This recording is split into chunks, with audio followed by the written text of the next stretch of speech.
આપ જોઈ રહ્યા છો star news Gujarati live. Amul Bhatt, ધારાસભ્ય, મણિનગર। આજનો પ્રોગ્રામ વિશે માહિતી આપશો સાહેબ?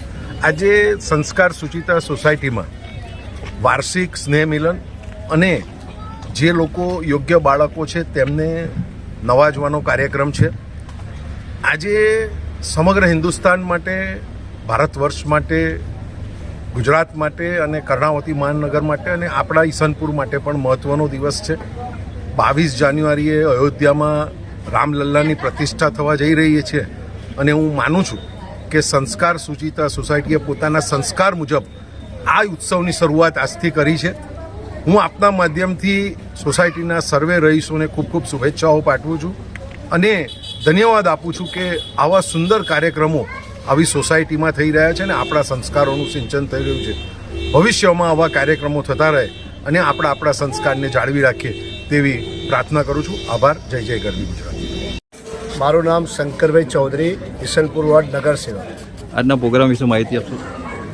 મારા ઈસનપુર વોર્ડની અંદર સંસ્કાર સુચિતા સોસાયટી નાગેશ્વર મહાદેવના સાનિધ્યની અંદર આજે સરસ્વતી સમારંભ કાર્યક્રમ તેમજ સોસાયટીના સભ્યોનો સ્નેહ મિલન કાર્યક્રમ રાખવામાં આવે અને આ કાર્યક્રમની અંદર અમારા મણિનગર વિધાનસભાના લોકપ્રિય ધારાસભ્ય અમૂલભાઈ, મોનાબેન, મોલિકભાઈ, ચેરમેન પરેશભાઈ, પ્રજ્ઞેશભાઈ અને સોસાયટીના મોટી સંખ્યામાં સર્વે સભ્યો હાજર રહ્યા।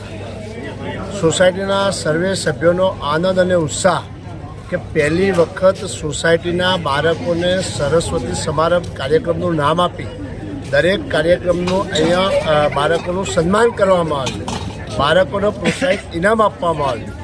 આજે અમે પહેલી વખત એવો સરસ્વતી સમારંભનો કાર્યક્રમ જોયો કે સોસાયટી સંસ્કાર સુચિતાએ આવી સારી શરૂઆત કરી છે અને આનું એક જ પરિણામ છે કે દેશના વડાપ્રધાન નરેન્દ્રભાઈ મોદી જ્યારે આજે હિન્દુ સંસ્કૃતિ, આપણા દેશનો સનાતન ધર્મ શું છે, આપણી ફરજો શું છે, એની ફરજ રૂપે સંસ્કાર સુચિતાએ પહેલી શરૂઆત કરી છે।